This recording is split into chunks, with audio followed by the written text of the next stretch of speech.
has been in the hot seat over having to answer questions about why he left Landon Donovan off the World Cup team.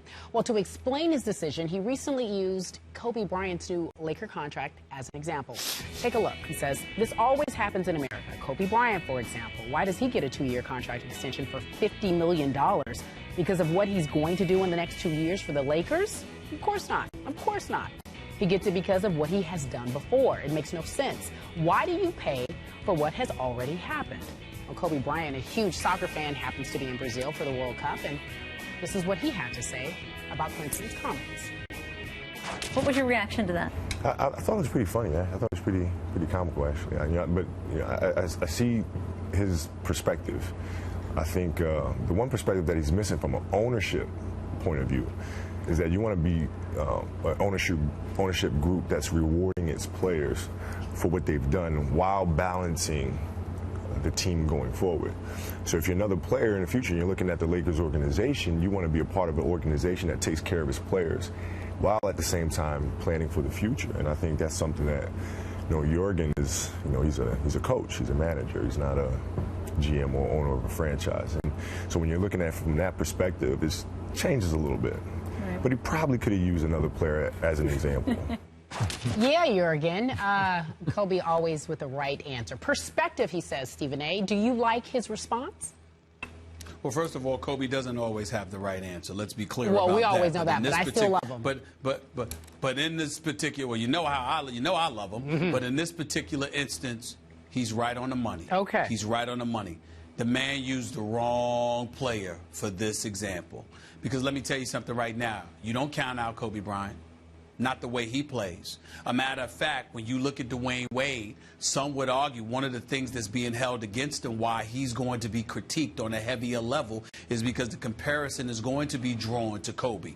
Yes, you were flash, and you could get to the hole at will, and you can elevate yourself and play above the rim and do mercurial things. But at the same time, when that is going to desert you because Father Time comes knocking or attrition kicks in, there are other requisite skills that need to be developed so you can continue the level of greatness that we're accustomed to seeing you display.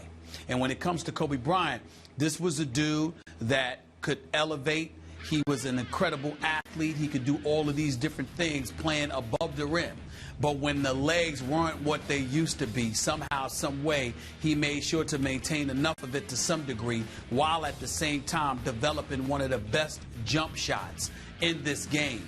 Not to mention the sensational footwork that he has to go along with it. So when you look at that and you say the Lakers giving him $48.5 million over 2 years, I'm sorry, you're not just giving it to him because of what he's done.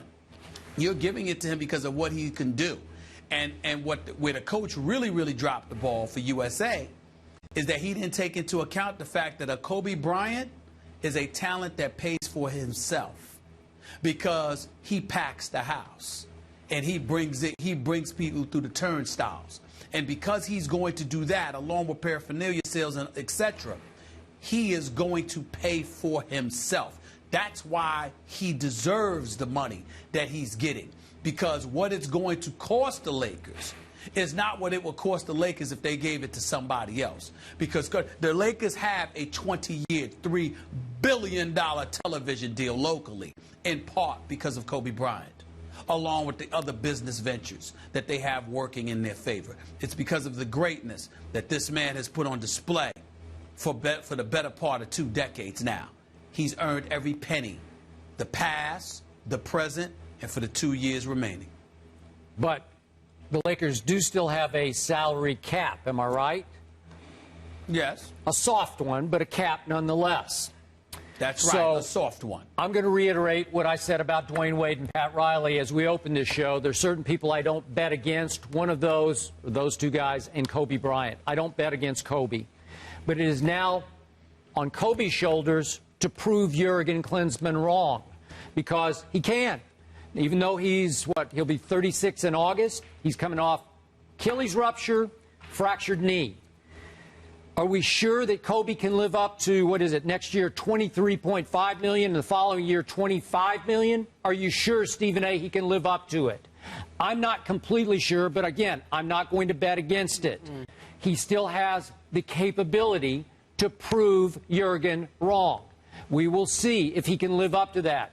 Do you think there was some thinking on the part of the Laker management that they just paid him because he is box office and they needed him to be the marquee player through a rebuilding couple of years? Maybe there's some thought there.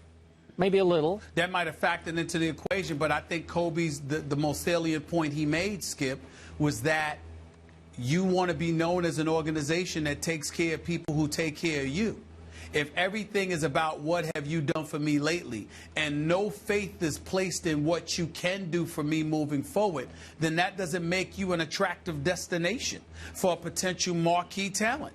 When you have a history of taking care of your own, it goes a long way. That's why you see organizations do that, because it's easier for them to attract individuals to their franchise in the future because they have that reputation. So when they go to somebody and they say, we will take care of you, we will do right by you, it matters. Okay. And it goes a long way towards getting people to come play for you. On balance, allow me to throw out 3 salaries from the newly crowned San Antonio Spurs. World champions, baby. That sounds good. Yeah, I like that. I like the ring of that, so to speak. Last year, Tony Parker made $12.5 million. Tim Duncan made $10.4 million. And Manu Ginobili, made $7.5 million.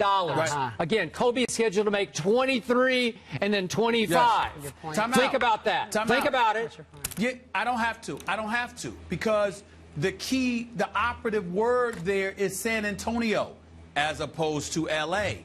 I remember years ago when some of these small market teams, Skip, I did my research on it. Some of these small market teams was making $5, $7 to $10 million on their local television deals for the NBA season. There's a cap. Time out. Hold on, Skip.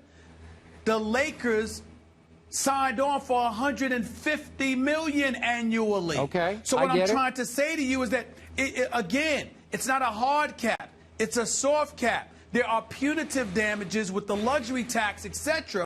But if a market like L.A. is bringing in that money, then you can't go to a Tim Duncan or a Tony Parker or a Manu Ginobili and get them to accept those dollars because they know you're making it over here. But when you're in Texas, a state with no state income tax, by the way, and you're in a smaller market, and you see everybody around you having to deal with that, you're making a quality of life decision. But if they were in L.A., there's no way that Tim Duncan, Tony Parker, and Manu Ginobili would accept those dollars from an L.A. or New York or Chicago market. Not from one of those markets. Not from one of those markets.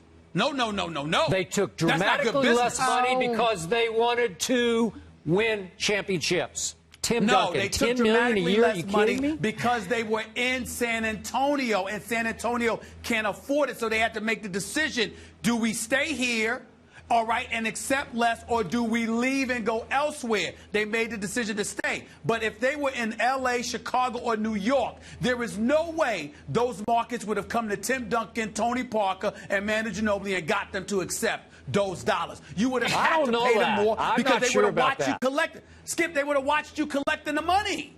What's the Dwayne Wade and LeBron James complaining about now? Okay, what they're saying is, we don't mind, hold on, we don't mind taking a pay cut, but Mickey Arison, you can't ask us to take the pay cut and pocket it yourself. You have to use it to get us other players. Okay. You can't ask us to take a pay cut while you collecting all of this Seriously. dough.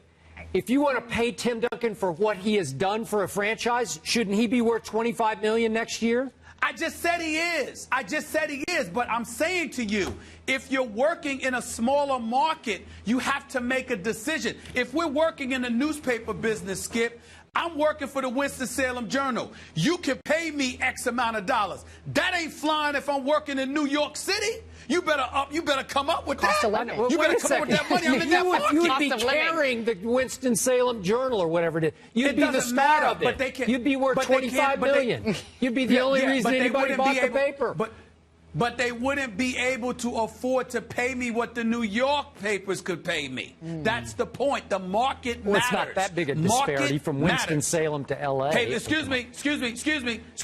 If I was working at some rinky-dink smaller network, all right, there's a certain amount of money that I'm going to get. Pay the man. ESPN can't come to me with that. Oh, they make ESPN making money, Gentlemen, which means I need to make money. We got to wrap this Spurs discussion. are making a lot of money. So it I'm a seems to me capitalist. you make 10 million and he makes 10 million, correct? Who? You both 10 million, 10 million. How's that? No, he makes 25 million. Oh, he makes 25 million, stop. and you make 10 million. Okay, so you're I the take Tim, less. he's the No. Kobe. I take less I because get it. this show has a cap. It has a cap. Yeah. All right, we leave it here. Your I wardrobe wanna budget. win. I don't know that. Your